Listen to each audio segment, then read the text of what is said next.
Right. Well, thank you so much for coming today, everybody. This discussion group is part of our series on South Asian philosophy. And if you're interested in the other discussions, then you can find us on Facebook in the name Oxford Public Philosophy, and also on our website of the same name. So today we have with us Professor Veena Das, who is Krieger-Eisenhower Professor of Anthropology at Johns Hopkins University. Before joining Johns Hopkins University in 2000, she taught at the Delhi School of Economics for more than 30 years, and also held a joint appointment at the New School for Social Research from 1997 to 2000.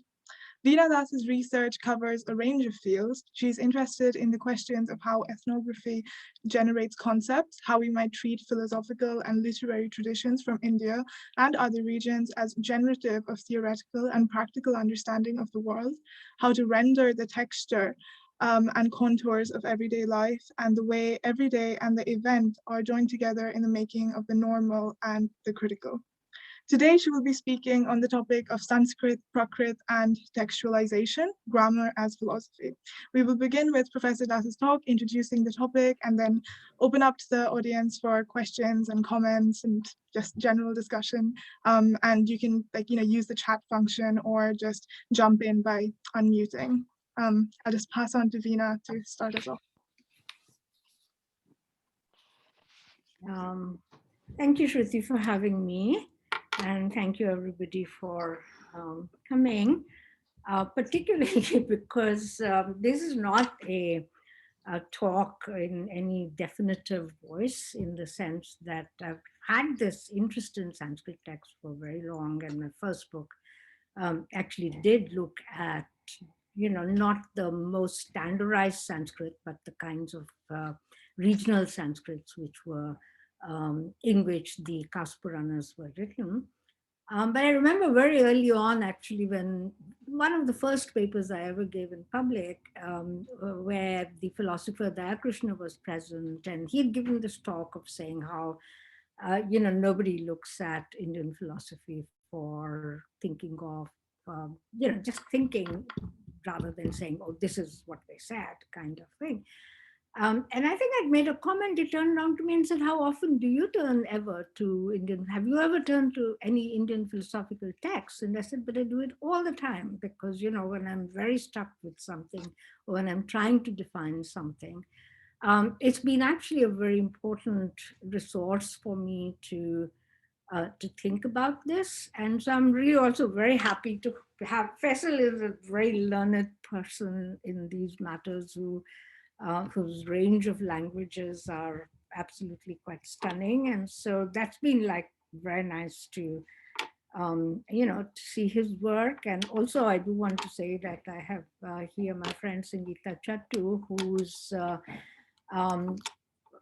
whose husband's grandfather's text, Ishwar Kaur, was the great kind of Kashmiri Pandit scholar. And I don't know whether they knew how great he was in his family, but he was the first person to actually write a Kashmiri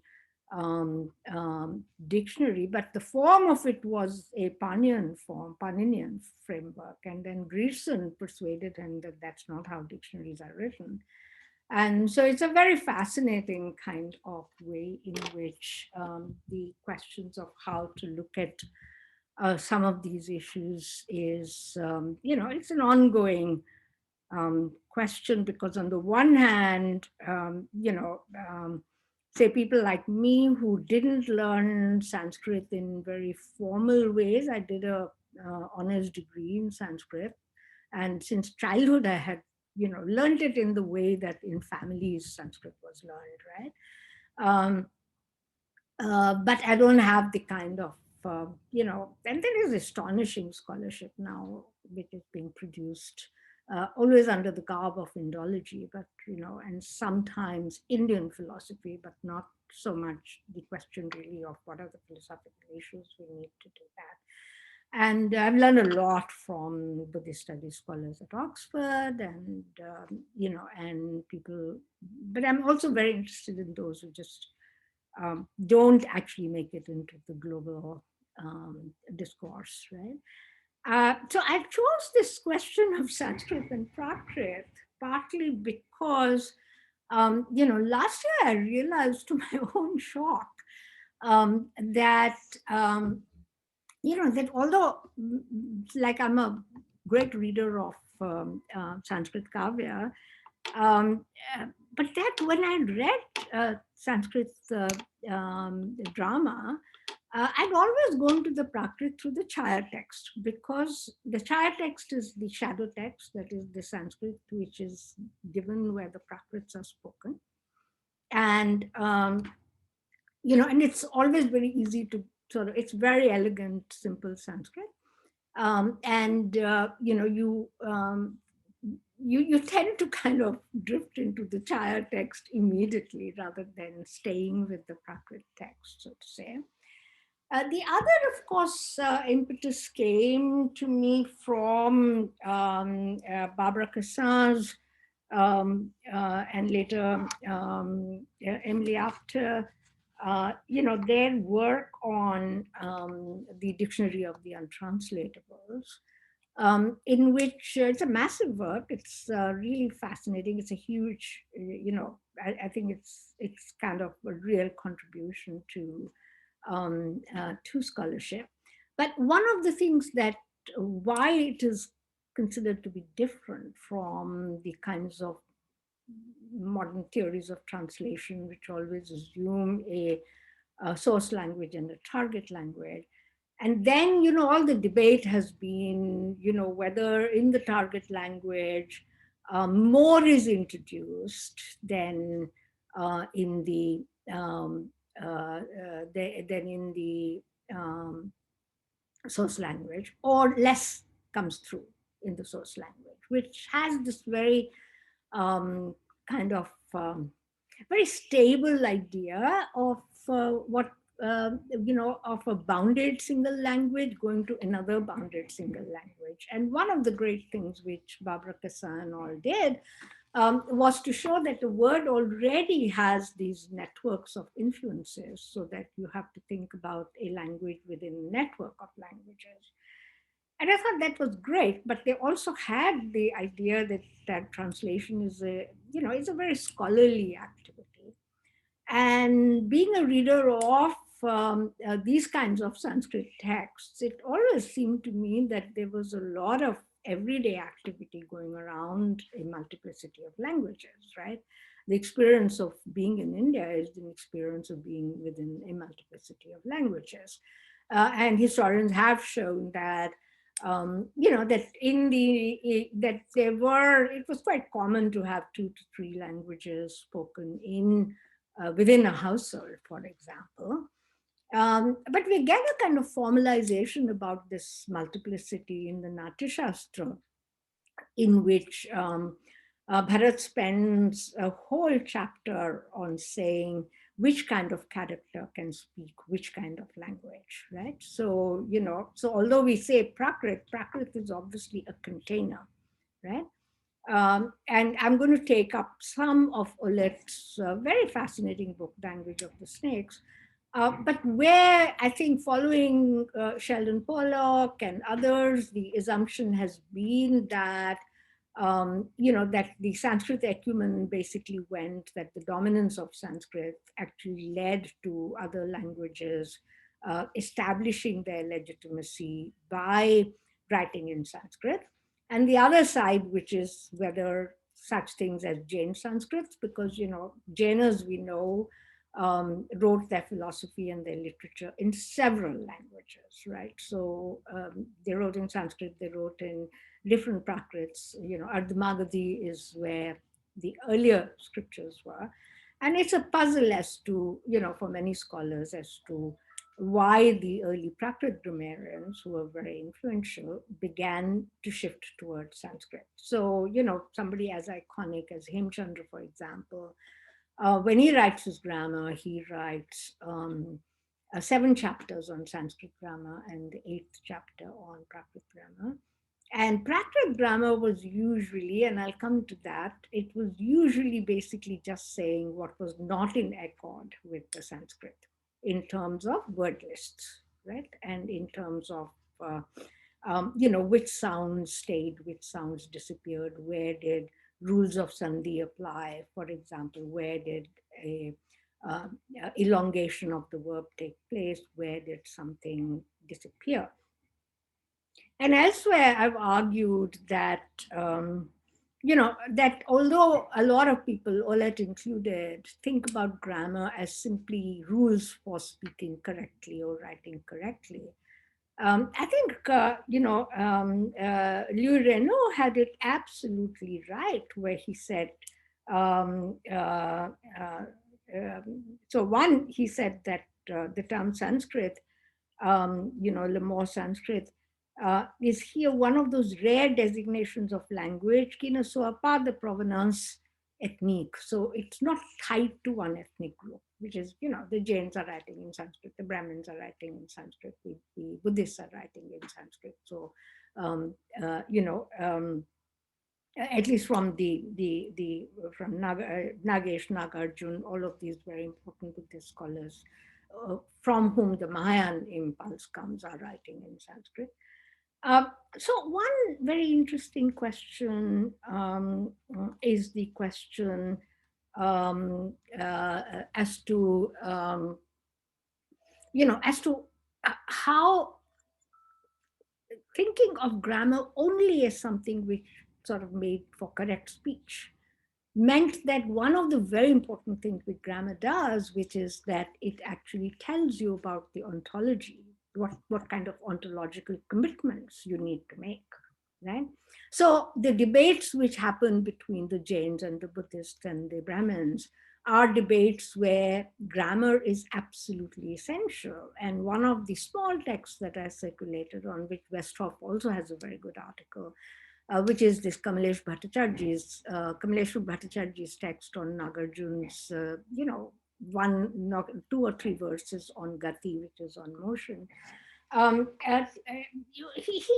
It's assumed over there that grammar is the way in which, is one of the ways in which philosophy is done. And that's what philosophy is done. I would argue for at least two or three things that we might keep in mind. One is this entire debate to say that does language create objects which are intensional? That is, are they really like mathematical objects which exist in particular spaces, right? But we don't know whether outside of that space, if they have an existence or not. To give you an example, in the Mimamsa, despite all their internal differences, there is this very interesting question, that you need gods for the sacrifice to be performed, because, who the offering has to be made to them, right? And so for them, therefore, from, the imperative sentence, or the imperative is in the form of the optative, which is if then, can have only one injunction that you can get from it. And from that, you get the idea of the unity of the sentence, right?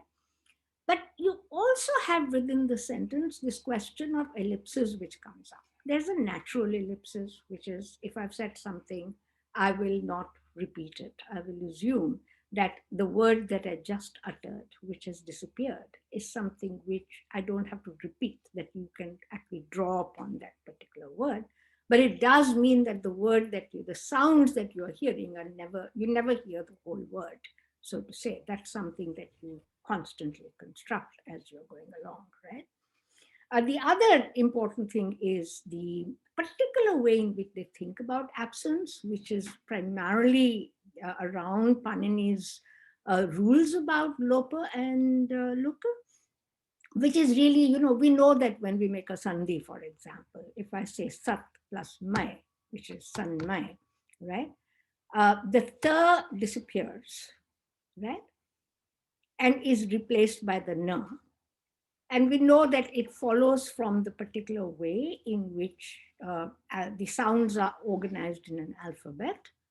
So the ta, which is the first letter of the the na, which is which is the tongue touching the back of the tooth, the first letter will be replaced by the third letter.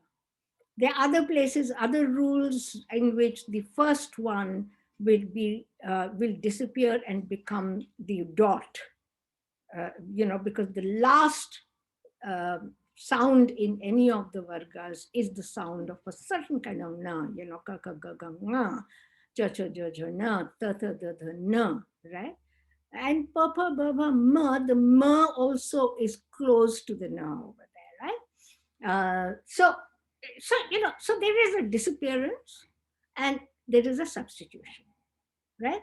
And for Panini, this is a certain way also of thinking about absence, which is that the absence is not something which is like this profound, thing that God is absent from the world. It's just quotidian, right? And so from that, they are led the Mimamsa group, which is quite close with the question of grammar, as is poetics later.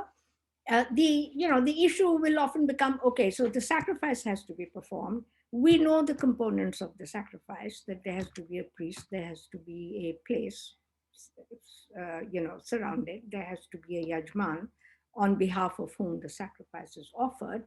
There is the mantra, there's the offering, and there's the god, right? For the Mimamsas, gods are secondary. The offering is primary, and the mantra is very important. The mantra and offering have to go together. If the offering is not in harmony with the gods, then the gods can, a different god will come into being. So their notion is that these are gods because they have been invoked. So they are created, the typical Shabbers thing, Shabda Matra Devaha, right? Deva, God, is only Shabda Matra, is simply the word, right? And so they're obviously asked what happens to them after the sacrifice is over. And they're saying we're not making any ontological commitment to it, right? And so those are the sorts of ways in which questions about grammar come in, right? Is this God? Let's say if I say, this is for Varun and Indra, right? People will ask, why is the offering different than if I say this is for Indra and Varun, right? So if this is a Dvandva Samas where both are equal, they're not hierarchical, why is the offering not the same? And they're saying, well, these different words will produce different forms or these are different divinities, these are different devas, right, which have been brought into existence. And if this seems too quixotic, think about all the discussions in mathematics about what's the status of mathematical objects. Do they actually stay only in mathematical spaces, or do they stay outside? And we know that for the Buddhists, the question that meteorological reasoning is very important, right? So if you can break something up into parts, the famous King Milind dialogue where Nagesh says, when he says, who are you? And he says, the name my parents gave me was Nagesh. And so then he goes on to say that, clearly the person does not really have a substantive continuity, right? So let's say we take the example of a chariot, but you could take the example of a pot, that if a pot can be broken into shreds, is the reality in the pot or in the shreds? And they will, their big puzzle was that there are these entities, what they thought were produced, which are just purely conceptual entities. A forest, a pot, a chariot, right? Because they can be broken into parts, but they can do things, right? A chariot can carry you. And you can see that this is a really interesting and difficult question. And that's why they come up with the thing, well, it has a conventional reality, right? So I'm not saying the right or wrong parts of it. I'm saying that this question of parts and whole, which also are debated through grammar, right? Is the word particular sounds, but within the sounds, what disappears, what appears?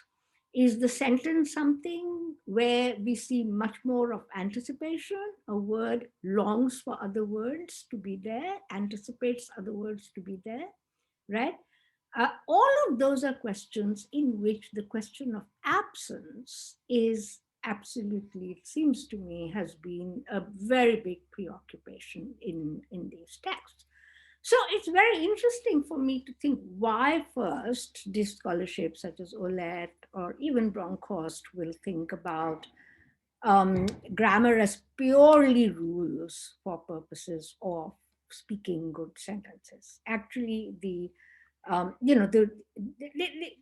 manner in which the question of rules is taken up assumes a lot of the apparatus which provides philosophical thinking, it provides legal thinking, it goes into poetic thinking. So Magritte has argued that the emphasis that there must be one emotion, right, in a poetic composition. Uh, Obviously, there's a swirl of emotions, all the way, bhachari bhavas, things which come and disappear, but make up the aesthetic experience. He's saying in the end, it must have the feel of a single rasa. And that has some resonances with the Mimamsa idea that the sentence must in the end have one interpretation. Because if you don't have one interpretation, you can't perform the sacrifice correctly. But of course, they're absolutely aware that there are new situations in which a rule doesn't exist. So how is a rule to be extended? And you get all those discussions on whether it's by analogy, whether it is that one purpose, an action, the other very major thing, is an action oriented to just one thing, or can it be oriented to more than one thing? The Nagarjun piece this very small Bhattacharya piece that I gave you, it does this astonishing thing of trying to say that, this thing that the road that is being traveled is not the road that is being traveled, where he shows that where Gati has ceased, as the case of the past, and Gati hasn't happened. So when we think about the road as, as the subject, if we think about the relationship between what is an agent over here, then the question really becomes both a part of the mereological thinking, what does it mean to say the road has been traversed, and it becomes a different way of thinking about time, not the Zeno paradox, but to think about time really in a certain sense, not as duration, but as the movement, where the analogy with space and time is made through a particular meteorological reasoning. Okay, back to Sanskrit and Prakrit then. So then it becomes a very interesting question to me that if grammar, or its whole thing to say that Prakrit is only something which is brought into existence in a certain sense, in the textual composition, and by textual composition he basically takes the kavyas, as certain way of enhancing, in a certain sense, the status of Sanskrit.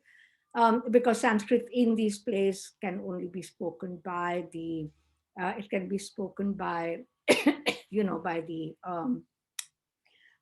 the elite men, uh, uh, and Prakrit is assigned for, I say Prakrit, right? For it, because the general rule will say, okay, Prakrit, women must speak in Prakrit. The groups that the neophytes must speak in Prakrit, children speak in Prakrit, and then the despised caste speak in Prakrit. But it's not Prakrit, right? What you get Prakrit is a container, and so what you get, of course, is in the theater. What you get is the fact that this is being performed, right? So in the literary text, what you get is both the Chaya Sanskrit and the Prakrit. As it is performed, people must be able to relate the character to the places from which they come. So, for example, I'll give you a couple of examples of that, because the commentatorial literature, and this is a point I think that even those writing on the Kavya Shastra tend to somewhat miss, which is why is it that when you read the commentary in Sanskrit, it's actually taking authorization from Prakrit grammars as much as it's taking from Sanskrit, or Sanskrit poetics, as much as it is taking from texts which are written in Prakrit poetics, right? And so there's that particular set of questions for me that, and I'll give you just two examples of that. And then the last part is, of course, that this idea that Prakrit has this relationship to Sanskrit. So the threefold classification, Tatsam, Tadbhav. I don't know how many of you were ever educated in India, and if you did grammar in Hindi or Bangla, if you did, you would see that this utter incomprehensibility that my children had of why they had to learn lists of words, of saying these are tatsam words, these are tatva words, these are deshi words, right? And they would get exam questions to say identify which are tatsam and which are tatva and so on. Well, there is a very interesting way in which, in thinking about this as tatsam, tadbhav and tad and deshya, and I mean, I would say here it's quite interesting that that when we look uh, at the three classes in the Natya Shastra, it will say Trividham Tatcha Vinayam Natyage Samastah Samana Shabda, similar word, Vibhratam, which people have taken as degraded, but actually Vibhrata is modified. Deshi Agatam, coming from the Deshia, Athapicha, and so on. Right? And it seems to me it's a particular picture of multiplicity in which each is in an iterative relationship with the other. Right? So if you look at, if you look at the way that theater will be performed, this division comes into being in terms of who can speak which kind of Prakrit and who can speak Sanskrit. And obviously, the directions for everybody are given in Sanskrit, for example, including those who are going to speak Prakrit. So there is a particular relationship between Sanskrit and Prakrit. And the other point I want to make is in the Natya Shastra, when Bharat is defining bhasha and vibhasha, so vibhasha has been taken as dialect of a particular language.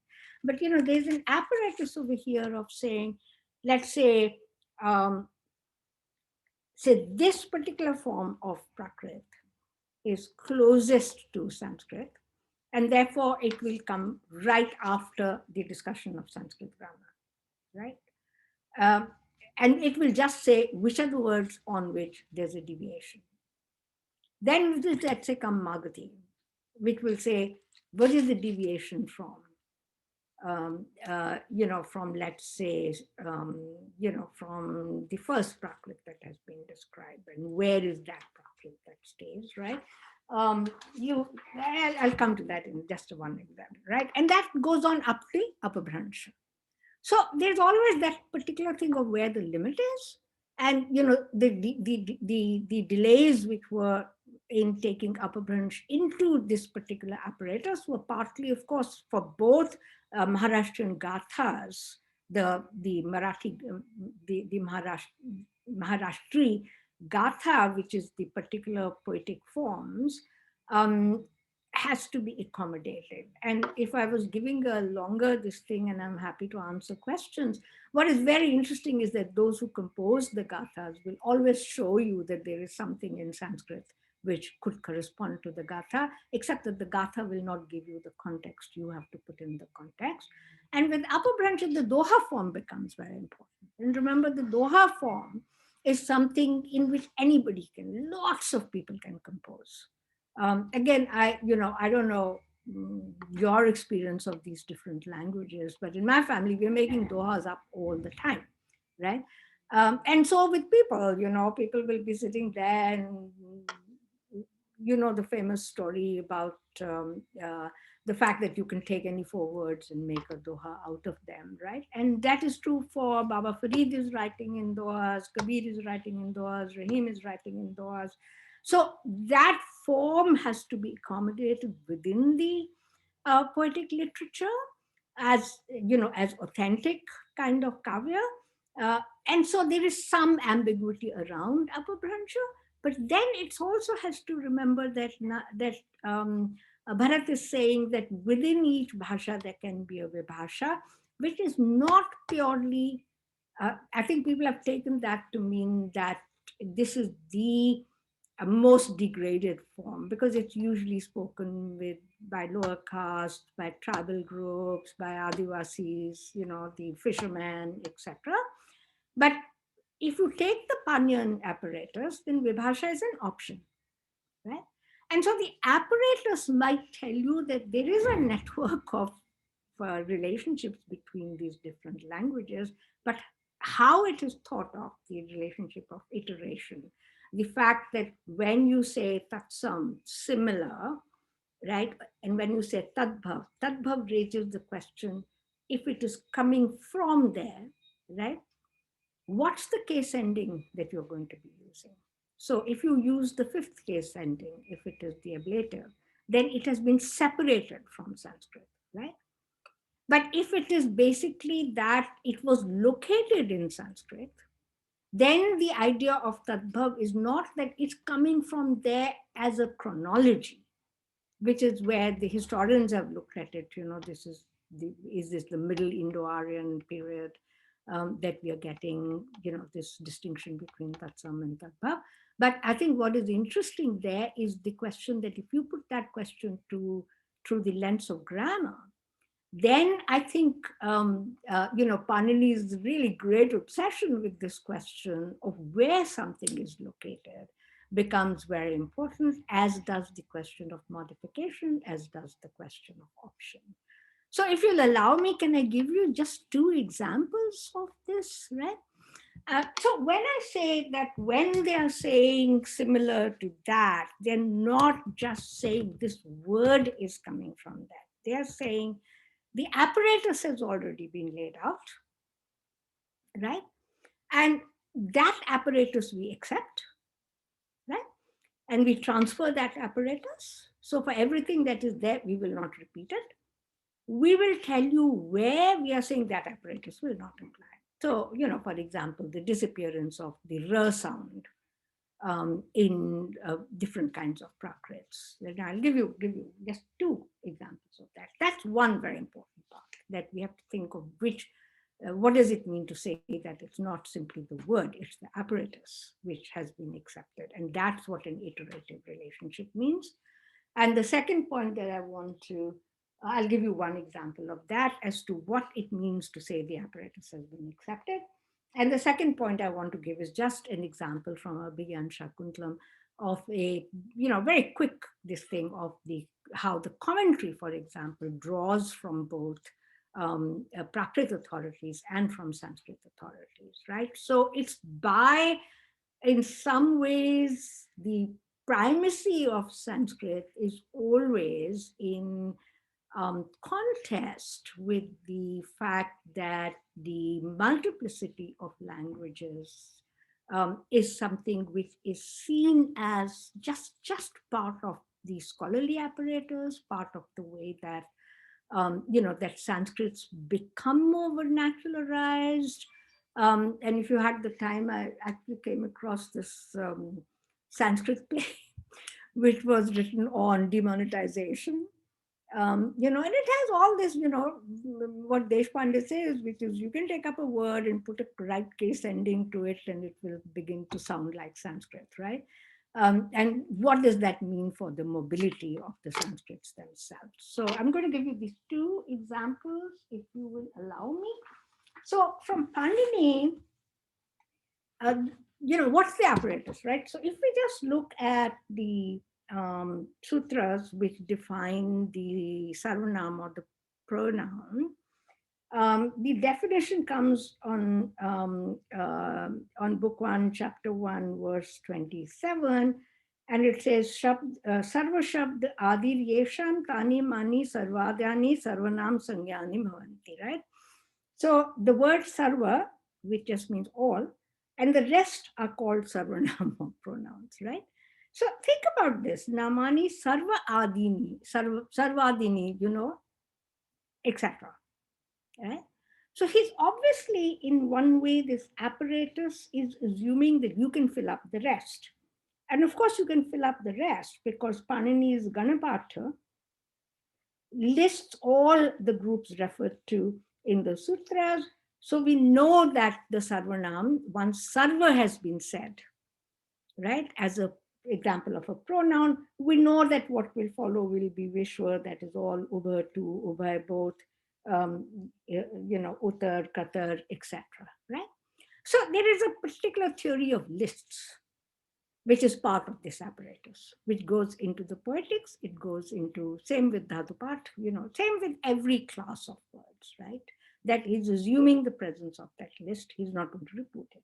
So are the Prakrits, right? Then, quite interestingly, I won't go into details, but then it will go to say where the, because the definition of Sarvanam, unlike, let's say, in Abhinav Gupt, where which starts with Devi Shrunu, is that the second person is that pronouns are around the person who's speaking and the person who's hearing. In Panini, it's purely a question of how it is declined, right?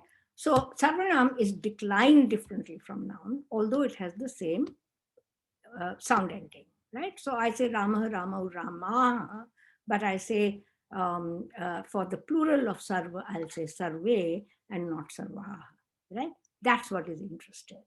Then it tells you where they can be declined as particular nouns, right? For example, if they appear in a Bahuvrihi compound, which in Sanskrit is ubiquitous, which lays out a relationship between two terms, but not if it appears in a Dvandva sound. And very interestingly, not in a Bahuvrihi compound where it is an as if Bahuvrihi.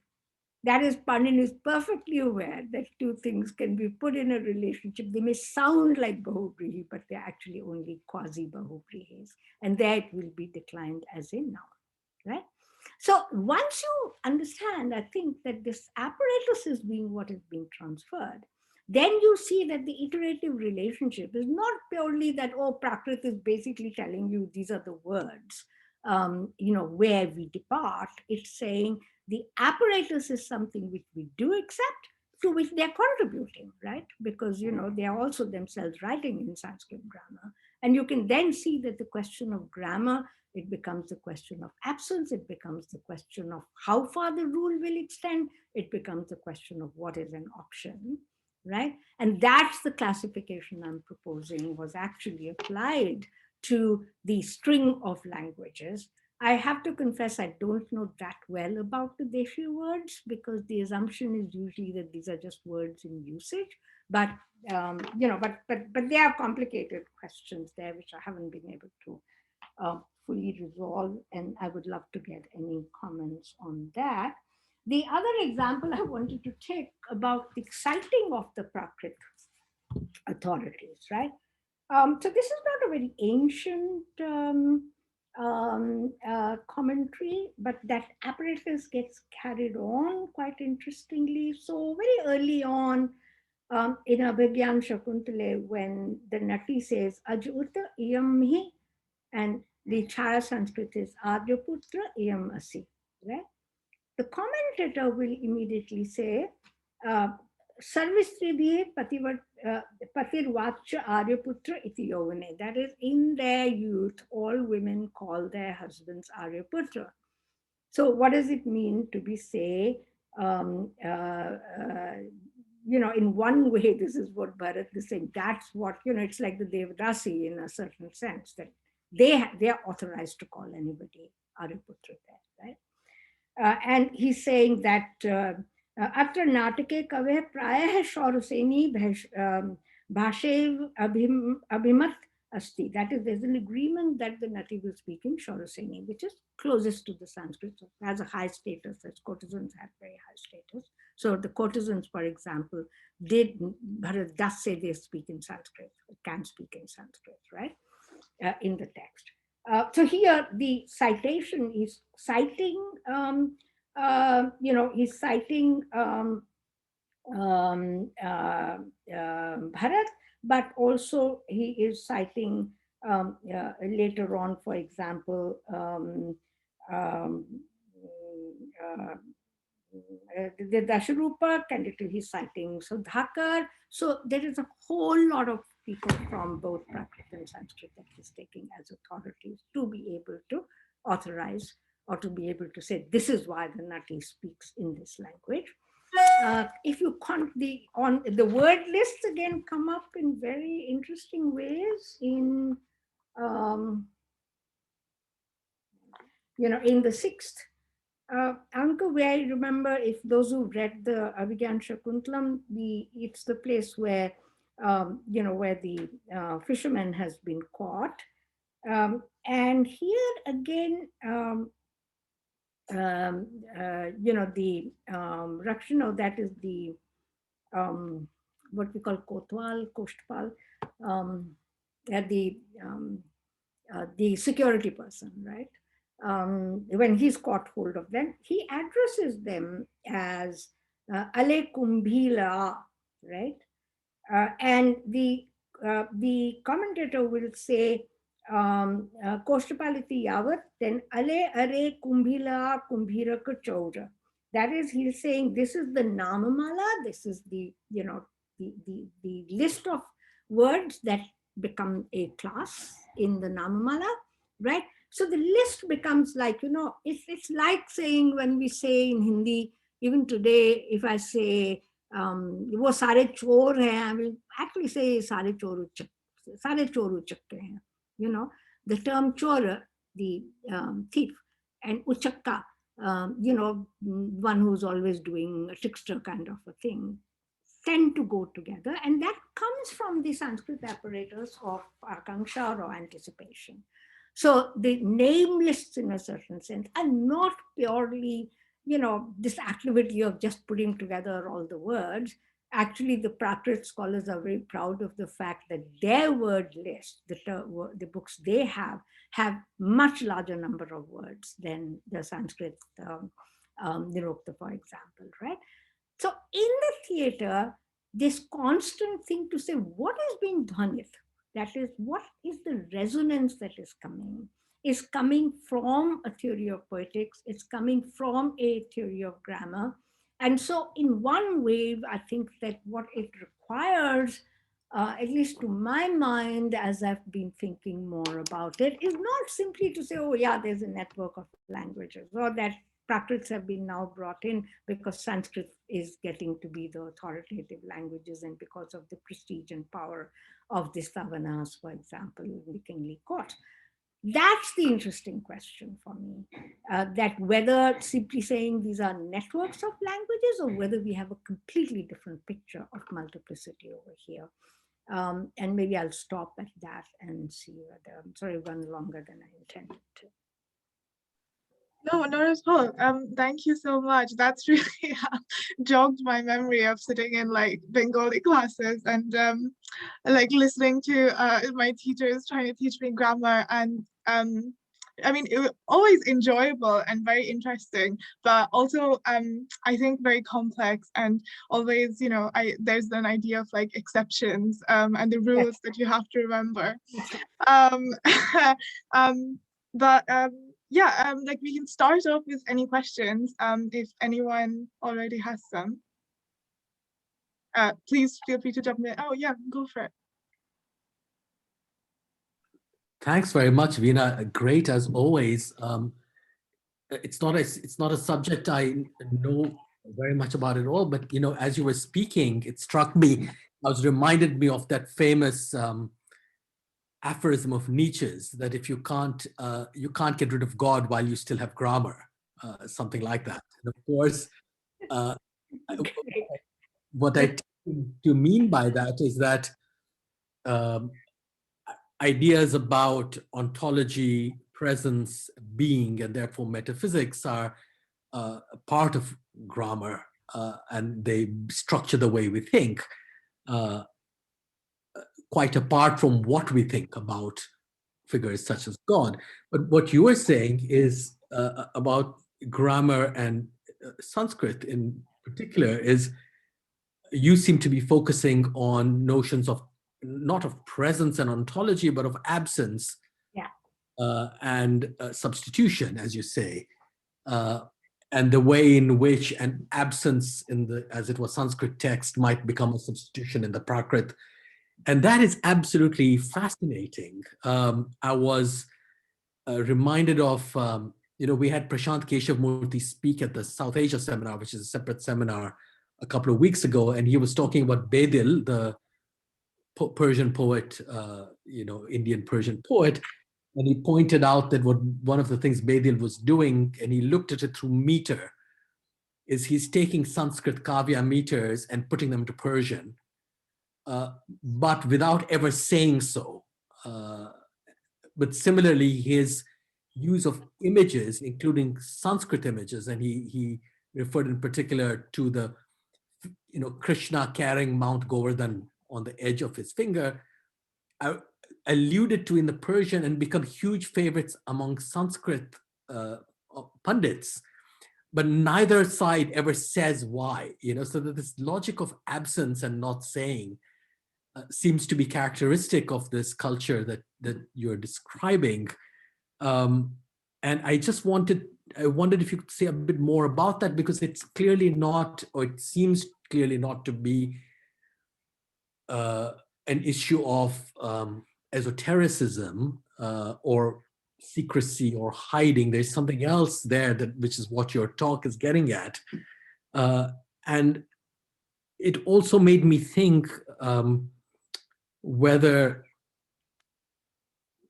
a related point here, given the relationship between Sanskrit and the Prakrits, whether there can be a kind of phenomenology, a phenomenological understanding of language in Sanskrit, given the way it has been constructed, or whether you require the idea of a Prakrit and of a translation for that to happen. So that's another way in which absence and substitution come to be possible. Yeah. Kind of join it together. Does that make sense? Yeah. Thank you. That's really very provocative, very interesting. So one is that absence is right there in the Sanskrit rules themselves. So when Panini discusses Lopa, one of his major thing is that that which has disappeared, it's not Roland Barthes' 0 degree. And very often people have confused these two, right? So he's saying that when something has disappeared, it has the same status as that which has been substituted has the same status as what substitutes it, right? So, and his examples can be from language, they can be from ritual. So for example, you're asked to take kusha grass, but you can't find any kusha grass, right? You can take something that is proximate to kusha grass, grows next to kusha grass, right? And nobody will say that's a more degraded thing, right? And it's amazing to me how much that actually allows ritual to go on. There's a very interesting description in Ralph Nicholas's thing where one of the, or even if you just look at substitution in Manu, right? So he will start with this huge punishment to be given if you have slept with your preceptor's wife, which is the worst thing anybody can do. Such a man, should make an iron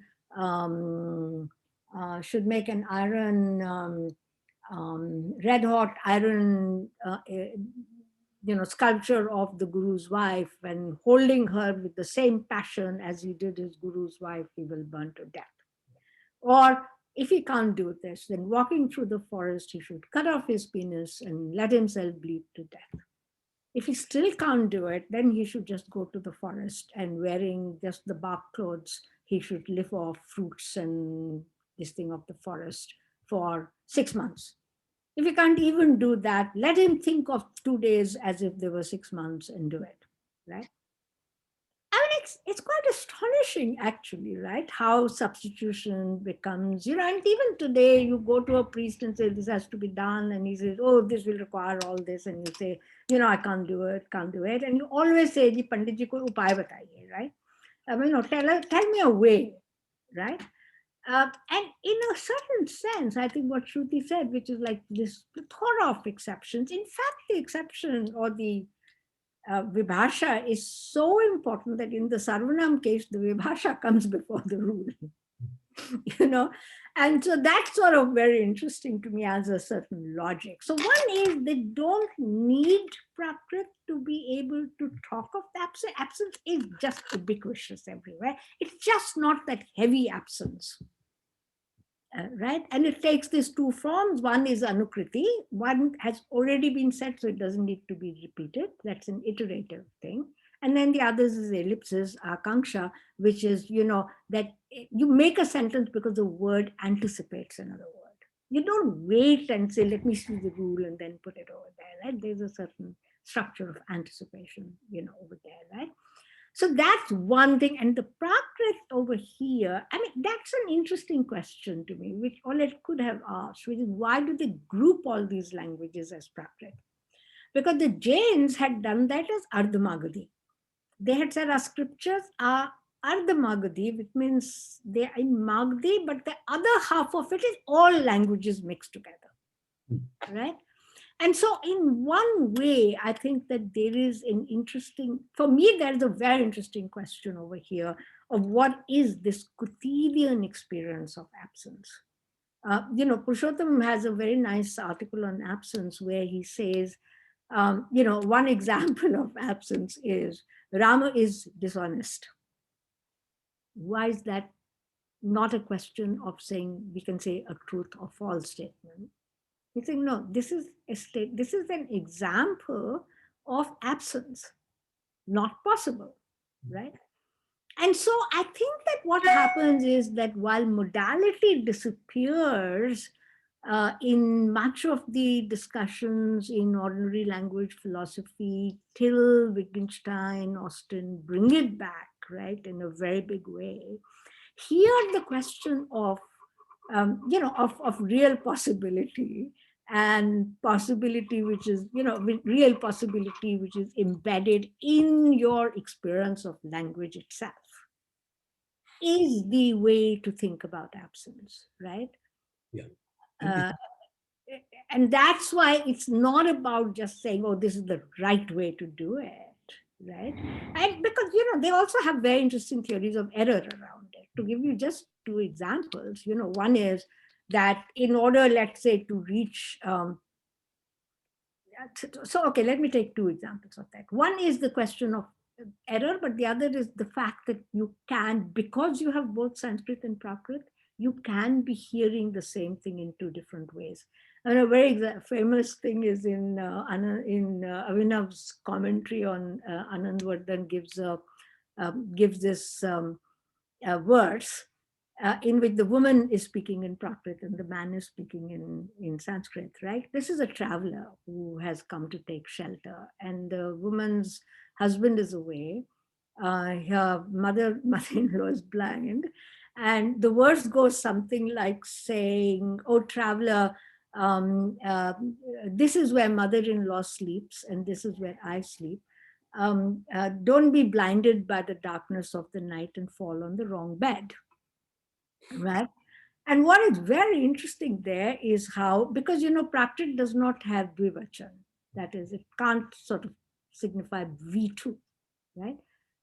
Which is very important in Avam, for example, in Sanskrit, that you can distinguish, and in Tantra, where you can distinguish between who is the second person and who is the general third, right?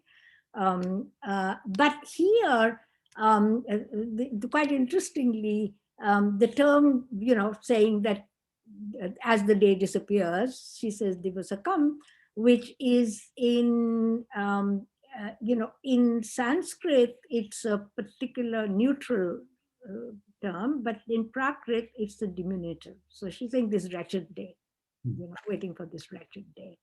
And so with other things that Abhinav really plays around with, to say how you could be, how you could be thinking about the fact that there is this Prakrit and Sanskrit together. And Abhinav's a commentary on Anandvardhan starts with the evocation of a Prakrit story, This is the story Lacan uses to talk about the, to talk about absence. And the story is a very simple one, which is this girl goes to the monk near the Godavari River, who is, comes to walk around over there every evening. And she says, Reverend Sir, you don't have to be scared of walking around anymore, because the dog which used to harass you has been eaten up by the lion. And it's a very lovely story, right? And Avinav was like, well, she can't say to him, I meet my lover over here, so can you please get off from here, right? So her saying that, well, you don't have to be scared of the dog, now you have to be scared of the lion, is a very interesting kind of way in which a very, that's an example they take of a pretty complicated dhwani, the resonance, which I think Sheldon Pollock mistakenly translates it as inference. Because in the whole thing, this is not inference. She's not telling him that he must infer from that. This, this is, and in the commentaries, it always says this is dvanita, right? This is the resonance that you will hear in that. So I think that question of absence is, it really makes it a very different question of what it is to be with different languages. Then I think, even, as grateful as I am to people like Barbara Cassin for at least bringing in the question of network of languages, I think this doesn't go, this is a different and very much more complex notion of what it is to be with other languages or with each other. I haven't even come to other things that they will say, well, we know that people can make errors, like Panini himself discusses and Patanjali discusses this, that instead of go, which is the correct word, gava is used much more often, but everybody knows that this means go. Just as, this example that a child doesn't have the verbal apparatus to announce correctly, but we know what word he means even in his incorrect pronunciation, and we take it as very charming, right? So the question of error is also a very important one, I think. Yeah, no, thanks. Just a brief addition that as you were speaking now, I thought, well, perhaps when you were describing anticipation, as with Sandhi, it's not absence in the sense that we're used to considering in the West, I suppose, because it seems not to invoke a structure of temporality. And Yeah. therefore, it's also not like the Derridian trace. It's some vanished original, which... Exactly. That's the point about the tadbhav words that I'm making. That it's not ablative. It's not that, you can use the ablative only if a separation has occurred. And they have examples of saying, if you say the ablative for the spider coming out of cow dung, but one spider comes out, other spider born, right? And so they say, oh, that's really location, right? Similarly, tadbhav doesn't mean that something has become absent from the original, which is why the question of space, thana, both like what kind of space is linguistic space and what does it mean for a word to be here, becomes so important for them. But absolutely, that is not like, so now from the original, it has disappeared. And therefore, this is either derivative or deterioration or something of that kind. It's just the normality of things in movement, but not necessarily as chronology. And not as duration. Yeah. Yeah. Thanks. That's great. Thank you. I think we'll go to Sondra next. Hi, I hope you can hear me. My system has not always been great. Thank you so much, Professor Das. I'm an anthropologist and a longtime fan of your work. And it's a thrill to finally see you speak. And I confess that my own Sanskrit training is too rudimentary to have followed each of the links of your wonderful, wonderful paper. But I wanted to continue the conversation that you just had with Faisal to go back to the premise or the beginning of your talk and ask, can you take us a little further on the generalized implications that a focus on absence would mean for translation of language in the first instance, but as an anthropologist and sort of a Geertzian anthropologist, I also have to ask about the translation of culture, because clearly apparatus in this case is not structure. I don't think. So I'm going in lots of different places also, especially because I teach South Asian religions. So the absence question does make me think about sort of the ways in which I work with students to understand the idea that there's no there, the kind of, as you described it, the multiplicity or the sort of unending iterative relationship with the other. And sometimes, in fact, I use Geertz's "there are turtles all the way down" to evoke that. And yet, of course, that's still not quite absence. So I just wonder if you can help me think through the permutations of all of that. Yeah, I mean, you have to realize my nervousness, partly because I'm really totally self-taught on this, in the sense that, beyond my, the time I was 16, I have not had any formal training in Sanskrit. But on the other hand, I did grow up every morning reciting this that part and that Savanam part and that this part and that part. And that's a different story altogether. I think, I think that's precisely the question, that if we have a different way in which absence is thought of, then this entire kind of taken for granted thing in anthropology, that is the anthropology is the study of the other. I find it quite troubling, to tell you the truth. Not just because there are always people who've just studied their own, but we don't know what is one's own and what is the other, right? There's a very ordinary thing which, not a great poet, but a very popular poet, Javed Akhtar, recently he recited this thing to say, you're saying that I am the foreign, I'm this completely foreign person. Maybe if you look closely, you'll find a connection, right? And so that thing, or Heidegger's notion that the other could be me, or Wittgenstein's notion, in his remarks on Fraser, on which I have a chapter in Textures of the Ordinary, which is this idea that, that they're always, and this is what theatre is doing, right? The nutty who speaks in Shoraseni, right, is authorized to call this man Ariputra, for example, usually reserved for higher caste women. The courtesan is authorized to speak in Sanskrit. I mean, it really troubles our ideas, I think, of thinking that there is this kind of, there's a very I don't even know if it's a Christian notion, but a very Judaic notion which comes through Levinas about the radical otherness. And then with Ralph Trullow's notion that there is a savage slot in European thought, it's true that a lot of European thinking does, think of the other as a barbarian, there's coexisting on waiting for the barbarians, etc. But we have never looked at this to say, but this is not the picture of the barbarian. I mean, even when we look at these different languages and they say this is a vibhasha, it's an option, right? With it. And yes, there are different statuses applied to that. So there's a lovely thing in Shabar when he's asked, that when the bird catch, when, the bird, he's asked, what's the status of, this incorrect, rude word, bad words that all these travel groups speak about? Should you be applying a Brahminical apparatus to them? And he says, no. So they say, but isn't that a superior apparatus? He says, it's superior for performing sacrifice. It's not superior for catching birds, right?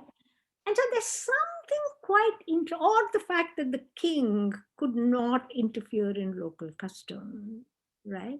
I mean, there's something to be thought about over here. That's why I said Deshi is the one I really need to think much more about, because it's been assumed, that it's the residual category, that which is not derived from Sanskrit. But Sanskrit has a place for Deshi in it, right? And so you're right that I think that what it would require, for me at least, has been the question of, why this kind of claim of total radical otherness. And Bronkhurst himself slips into this. I mean, this is this great Sanskrit scholar who's read all these texts, and he has no hesitation in saying that in the early phases, the Brahmins must have confused things with words, as if we know that what is words and what are things. And actually the main point, even in the Bible, is that we don't know. right? God uttered this word and it gets created, right? And so there is a sense there as to what allows them to read all these texts and then come up with a statement of that kind. Can only be because there is some really located idea of the otherness of these people, right? However much they may love it or whatever. So that I think is an interesting question for us to interrogate as to whether, not because of just globalization or whatever, but that what does it mean to think about translation and network of connections when one doesn't have the idea of a universalizing human, but one has an idea of a human form of life, right? So even with this thing like in Sanskrit, when they have these Turks, for example, in some drama, they have to speak in a Sanskrit, which is a little odd, right? And that's not seen as error, that's seen as essential to, to the character, so to say. So, so there would be, I think, and then there's something quite interesting in also in the fact that error is seen as ubiquitous, right? So that, like even today you go to worship and then you will say that I may not know the right length of the meters, I may pronounce the words incorrectly, I've got the sentences wrong, but all of this is to be forgiven, O goddess, right? I'm not saying that's the dominant thing, I'm saying there is that kind of stretch of imagination between these two ways, of thinking how essential error is, to be able to, to be able for quotidian life to take place, right? And thinking, we can control it, but then we know we can't control it. And so we also add all these exceptions and all these, accommodations and so on and so forth. I don't know if it answers your question. It's or indeed absence, right? Absence itself is a form of universality, I think, is what you are also suggesting. I'm not sure it's a form of universality. I'm saying that one would Cognitive. have to think why it is that absence is seen as so quotidian. Whereas, let's say, when you think about such thing as saying God has made himself absent from the world, it carries such a lot of theological weight. Right? That's the point that I'm trying to make, that there is a sense in which, because I was not trained to this huge apparatus, but I read Panini on my own, loved him.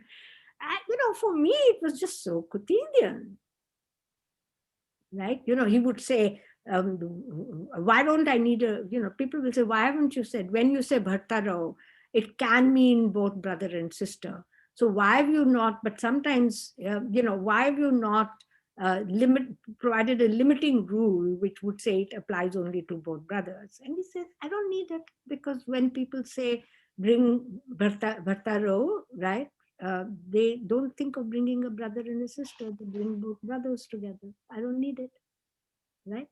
So there is a certain appeal to the quotidian, which people have taken to say, oh, this is descriptive linguistics. But it's a very sophisticated apparatus of thinking about proximity, about distance, about about time, not as kind of duration, but as movement and as something that is possibility, and the distinction between real possibility and fantastic possibility. So, you can make you can make correct sentences like the son of a barren woman, or flowers grown in the sky. And that's where in logic they will bring it up. So the kind of debates are very interesting. The Nyayikas will say, you can't make a statement about something which is not there. And they're right. But in order for you to make a statement which is not there, you would have to assume first that something is there. Right? Which is why I never translate this as non-existence. I think that the linguistic concepts they're talking of are in existence, right? They're not non-existence, because, and that's why, in Jaina, you will say Syatvad, they'll cover themselves by saying, for everything they'll say maybe, right? So the world exists maybe, the world does not exist maybe, right? or the Anekantwad, many, many different ways, right? The Buddhist will be caught into this question that if this doesn't exist, because the composite wholes are just linguistic creations, how come the pot can carry water, right? Or, Gangesh will say, look, if we go in that direction, we will end up where we will, by the sheer logic, we will end up saying that such entities as pots do not exist. Let's not go there, because we know they can carry water, right? But these are all stances within a particular, particular way in which everyday quotidian experiences and expert experiences seem to me to be linked. This is something which will be completely denied by Pollock or Olet. But that's partly because they managed to first define intextualization in particular kinds of ways through the Kavya literature, but also because they're not willing to see what the vernacular translations were. They're not willing to see what the vernacular commentaries were, how they spoke to these totally different audiences, right? And how come that Bhasa's plays were all reconstructed on the basis of what audiences remembered in Kerala?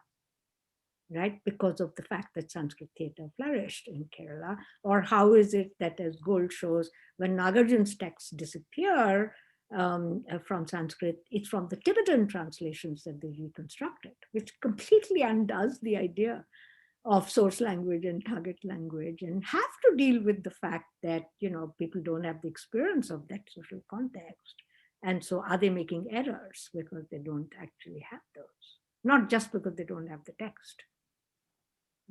So I think that's a fantastic question. And that's the, I'm writing this paper with two of my, I don't know if it'll ever end in a paper, but we're thinking of this project in relation with two other people. One is a scholar of Chinese. And there too, it's very interesting how, the Chinese emphasis is so much more on writing, right? The Indian, this thing is much more really on sound and speech, right? But all the issues around proximity, gaps, even the length of meters.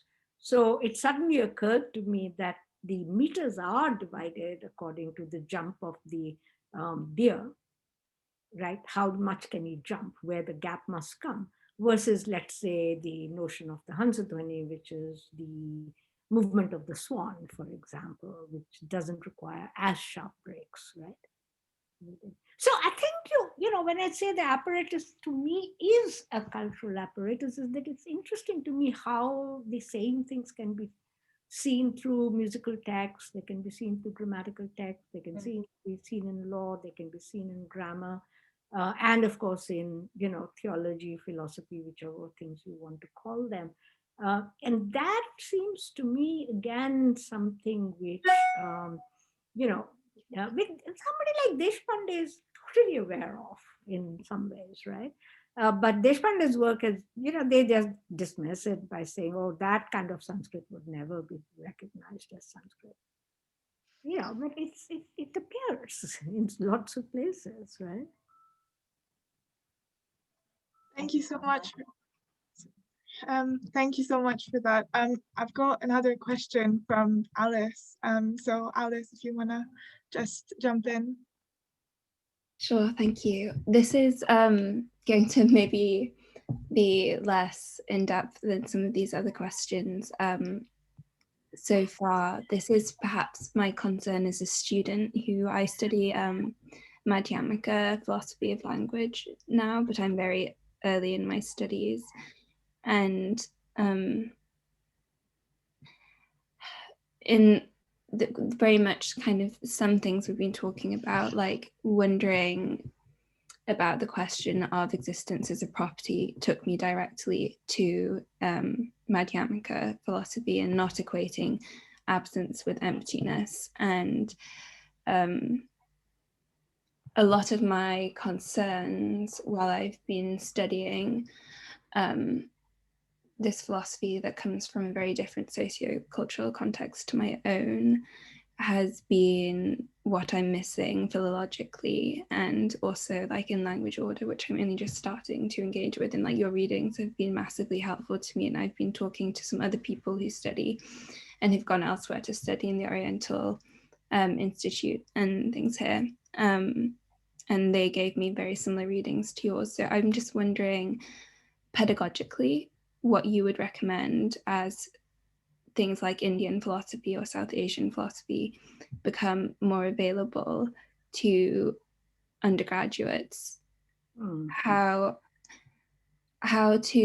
What needs to happen to enable us to engage better pedagogically and not miss a lot of these things, because I say had philological concerns, but they were still very much in the stream of Sanskrit because that was all I knew. And then introducing all these other languages adds so much, and it's so much richer.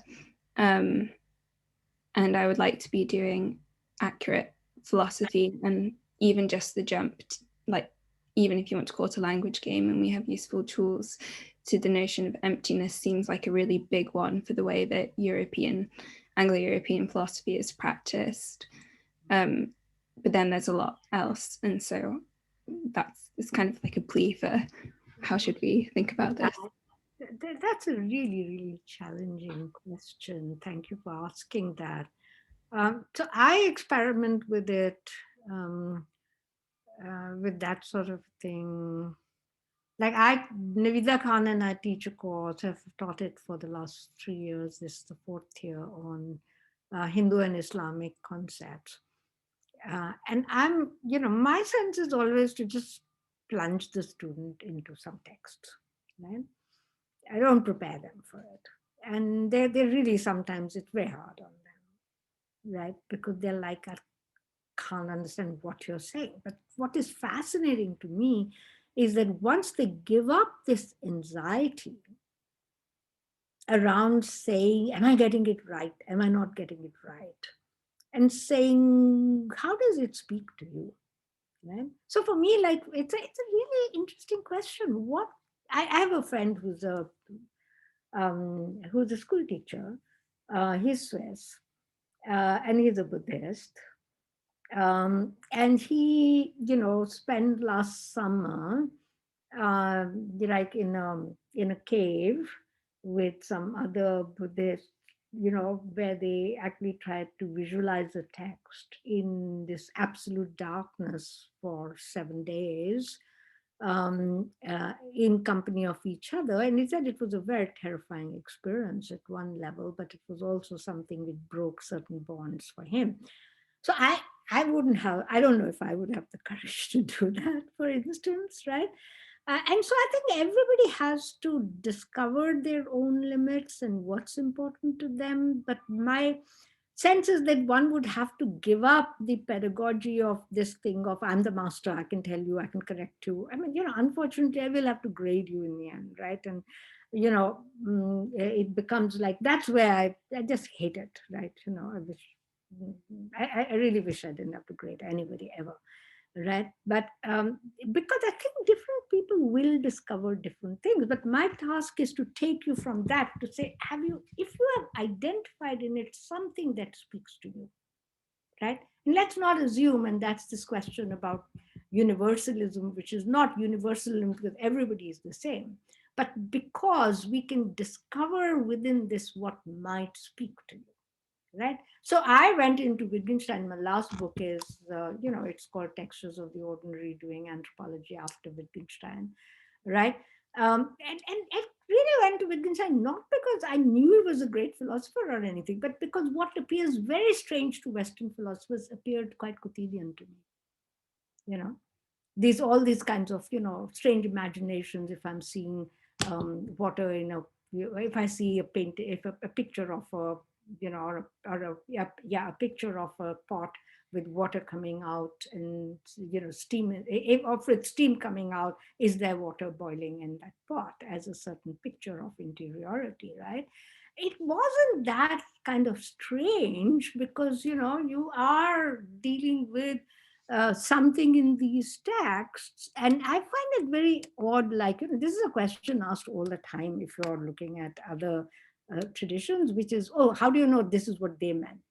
But I don't know, when you guys, comment on Descartes and keep Descartes alive over generations, I don't know whether Descartes had that same, whether it spoke to him in the same way. So I think just authorize yourselves to read it, not be scared of, the theory of error should really make you think that in the end, it's really to discover, that's what I try to do with the students, to say, can you discover something there that speaks to you? Some will not, and many will.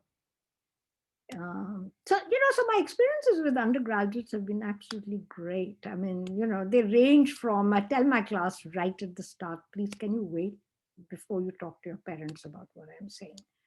Because they go home and they were like, one of the boys who came to me, he was really upset. He said, I thought Hinduism was about reciting the Hanuman Chalisa every Tuesday. My father would Facebook me and we would, recite it. And now I'm very scared to tell my father that they were these things where gods just were creations of language, right? How do I say it? And I said, don't, more or less kind of thing, right? So those are, I think, so one shouldn't assume that, oh, you're from that culture, so you must know it better. Not really. I think it's a question of how to kind of see what speaks to you, right? You'll have to play the game of, maybe getting a good grade doing that. I don't know how you do that, but I imagine you have to do it. Recruit Faisal on your side and Sondra. So I think that's what the question of pedagogy would be. I don't have a missionizing zeal here. I don't have prescriptive things. I have this question that there is an enticement and an invitation. And, some people will take it, some will not take it, and not to be too worried about that. So your question showed your very deep engagement. So thank you for that. And sorry, it's such a wishy-washy answer, but, I get frozen if I'm asked to say how to make this better, because I don't know. I think it's everybody's own struggle too. It would help. It helps that at Johns Hopkins, nobody keeps a great surveillance on you in terms of what you're teaching. So I can put a course in anthropology which teaches Bronkhorst and Dundas, and nobody comes up and says, but this is not anthropology that you're teaching, right? That I think would be interesting. Thank you. Yeah, I think that is interesting, because I think that's perhaps the difference between philosophy here, and that's some of the methodological struggles. But thank you very much. Yeah, yeah. We're almost time. So unless anyone has any last questions, I guess maybe we could end with like a question from me. Something that I've just grown up with has been like my mom just just making these really sort of jokes and wordplay really that kind of it's very difficult to tap into. And she always I grew up in India for a while, but then we moved around a lot, and I lived in London and then grew up in Scotland and all of these things. So I can speak Bengali and Hindi, but I'm not very I don't know, culturally oriented in Bengali and Hindi. So I guess I was just wondering, and sort of humor in these texts that you read, and how grammar and language, and I guess even the formation of language can happen quite humorously, and with the ideas of absence, sort of roundabout ways that it points to things, and a lot of the examples you've given today as well to sort of back your arguments are so funny and anecdotal, and from literature, which is which is just so rich with these kind of pranks, Krishna, but yeah, I guess if you could just talk about humor in these texts and as part of grammar. Yeah, that's quite, I mean, it's both humor, but remember that it can be also, humor can be quite lethal, but this question of absence, I'm just reminded listening to you of Robert Desjardins' book on Subject to Death, where he shows, where he starts with this thing of how he's hanging out with his Nepali informants in families he knew in Queens. And there's a little child, and his mom has gone into the kitchen to do something, and one of his uncle is teasing him. And he keeps doing this and says, Makoi, Makoi, Makoi, where's mother, where's mother, where's mother? And the moment he tries to give it, he withdraws it and says, gone, right? And the kid begins to howl, right? So there's something about the fact that this notion that absence is always, in the quotidian, is a very, very, I think it's very embodied in a certain sense. And so when you said your mother spoke in all these various ways, there's all of that really does relate to these questions in this thing. And the part on humor, I mean, I don't know what, it's an interesting question that for me, the distance between tragedy and comedy is not that big, right? And so I think that would be my first set of issues here, whether in these texts, whether humor has to be signaled as humor, right? Or whether in a way, as you are being led into something, you might fall into, into this very profound understanding of the fact that absence is quotidian, right? It's not a huge theological thing. You don't have to just say, oh, God is absent from the world or is present from the world. It's just your, the things are, when you think about things like ephemerality, when you think about, such issues as, as, I have to think more about that. But yeah, because there are no texts I can think of as marked as comedy, but the fact that in Sanskrit literature, the Vidushak has a very important place, right? So the Vidushak is, after all, a kind of, person uh, who can, he doesn't speak in Sanskrit. That's quite interesting. But the king will often address him as Sakha, friend, right? So in one way, if I were to think of your question, I would have to redefine questions about funny and comedy and so on. And I think the figure of the Vidushak is actually, I'll give you where I find it funny, but I don't know if it's funny. So I have a very good, I describe this in textures or in, I don't, one of my books anyway. His friend who's somebody who's a Muslim and lives in this very Hindu neighborhood, but has been repeatedly kind of, been able to posit himself as the leader of the group, but they're very good at negotiating with the police and things of that kind. So I sort of asked him, probably, proper anthropologists will not do it, but I said, like, how come you're a Muslim? How come they have so much faith in you? And he said, I'm their Mama Shakuni. Now, I don't know how many of you will catch the reference. Shakuni is Duryodhan's, in Mahabharata, he's Duryodhan's mother. Gandhari's brother, right? And the story usually is that Shakuni is the one, he loves his nephew so much that he wants more land for him, it's recognized that Shakuni is the one who leads into the Mahabharata war, right? If his dice were not loaded, this whole thing wouldn't have been set into motion. Shakuni is also the brother. Gandhari had 100 brothers, right? They were all imprisoned by her husband. because her husband had discovered that when Gandhari was little, it had been predicted that her husband would die. And so, of course, you know, given all the things about substitution I've said, she was married off to a goat. And then the goat was killed, right? You know, then the assumption was that her husband had died. So she was really speaking a widow.